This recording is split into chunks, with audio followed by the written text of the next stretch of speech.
Stop pricing by comparison. Why checking everyone else's rates is sabotaging your confidence. Every tab you open comparing your price to another creator's is quietly talking you into charging less. Here's how to break the habit. You open a tab to check your numbers, and 20 minutes later, you're 3 profiles deep into a stranger's storefront, lining up their $27 template against your $39 one and feeling a small, specific dread creep in. Nothing about your product changed in those 20 minutes. Your price is exactly as good as it was before you looked. But now it feels wrong, and that feeling is the whole problem. Competitor price checking doesn't give you information. It gives you anxiety dressed up as research, and it quietly trains you to charge less every time you do it. Why competitor price checking feels productive but isn't? Price snooping mimics the shape of real research, gathering data, comparing options, being thorough. But real pricing research asks, what does this outcome save my buyer? And what's my delivery cost per sale? Competitor snooping asks only one question: what is this other person charging? That number carries none of the context that made it theirs, their audience size, production cost, or whether it's even working. You're anchoring a real decision to a data point with the context stripped out. Worse, the habit is asymmetric. Nobody opens a competitor's page and thinks, wow, I should charge more. The comparison almost always runs one direction, down. Seeing a lower number triggers doubt about your own. Seeing a higher number triggers doubt about whether you're good enough to charge it. Either way, you end up second-guessing a price that was probably fine an hour ago. Notice the pattern.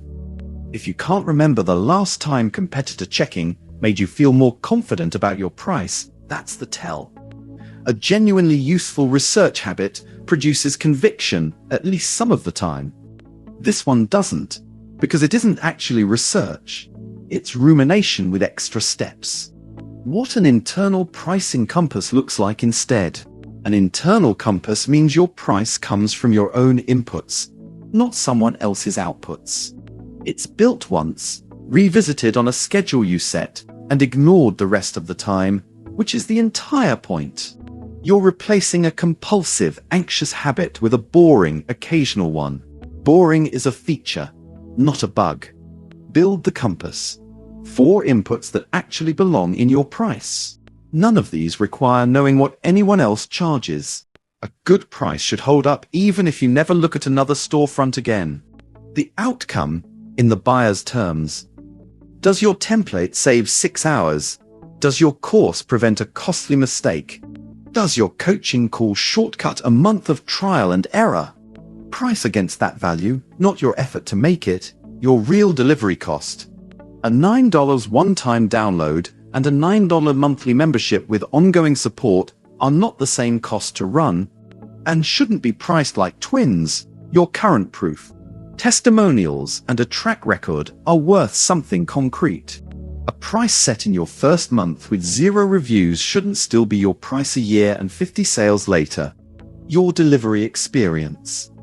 Instant, automatic delivery, and a real storefront raise perceived value before a buyer opens the product. Don't discount to compensate for confidence you already have elsewhere. That 4th point matters more than most creators realize. A buyer paying through scattered DMs feels a different level of risk than one paying through a real storefront where the download, course access, or meeting invite arrives automatically the second payment clears. If you haven't set that up yet, create your store before touching your prices again. Fixing delivery does more for your confidence than another hour of research ever will. A price built from your own numbers survives being questioned. A price copied from someone else's screenshot only survives until you see the next screenshot. The 3-question test to run before you touch a price. When the urge to check competitor pricing hits, run this instead. It takes under 2 minutes and produces an actual answer, which a browsing session rarely does. Can I state, in one sentence, what this exact price buys the customer? If not, the price isn't the problem, the description is. Has anything about my offer, proof, or costs changed since I last set this number? If not, there's no new information to act on. Am I about to change this price because of a fact, or because of a feeling from browsing someone else's page? Facts justify changes. Feelings justify a walk. If you answer all three honestly and still land on, "I should adjust," that's a legitimate decision. Go ahead and update it. If the honest answer is, "I just feel weird after looking at someone else's store," close the tab. That feeling isn't data, and acting on it is how confident creators end up with prices they can't explain a month later. Give the compulsion somewhere else to go. Willpower alone rarely beats a habit loop. You need a replacement action, not just a rule against the old one. When you catch the urge to open a competitor's storefront, redirect it. Check your recent sales trend, reread a genuine customer message, or skim the blog for a tactic you haven't tried yet. Same 2 minutes, completely different outcome. One leaves you anxious, the other leaves you with something to act on. It also helps to schedule pricing reviews the way you'd schedule anything else that shouldn't run on impulse. Put a recurring date on the calendar, the first of the month, or the start of each new cohort, and treat any pricing urge outside that window as noise. Creators who review plans and product prices on a fixed schedule make calmer decisions than ones who adjust reactively every time a competitor's page crosses their feed. What to look at instead of other people's prices. If you want a model, don't study a competitor's number. Study how a real store is put together. A live example store shows how price, positioning, and delivery work together. A clear cover and offer up top, a product ladder with an obvious next step, and a checkout that delivers instantly, so the price feels backed by something solid. That's a far more useful 10 minutes than tallying up what strangers charge, because it shows you the mechanics behind a price working, not just the number itself. The fastest way to stop pricing by comparison is to make your own price feel unquestionably yours, grounded in the outcome you deliver, the proof you've built, and a storefront that backs it up with instant delivery. Do that once, revisit it on your own schedule, and the next glowing tab full of someone else's numbers will look like exactly what it is, irrelevant to the number that's working for you at store.fan. Key takeaways.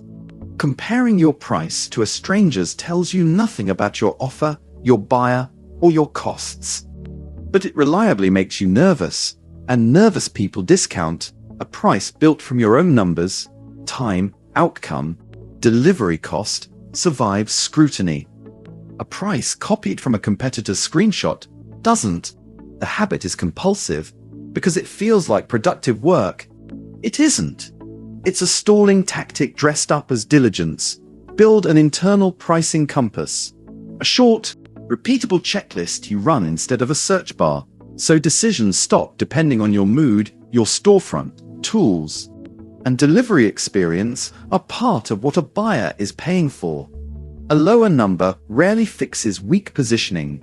Start your creator store, free, at store.fan.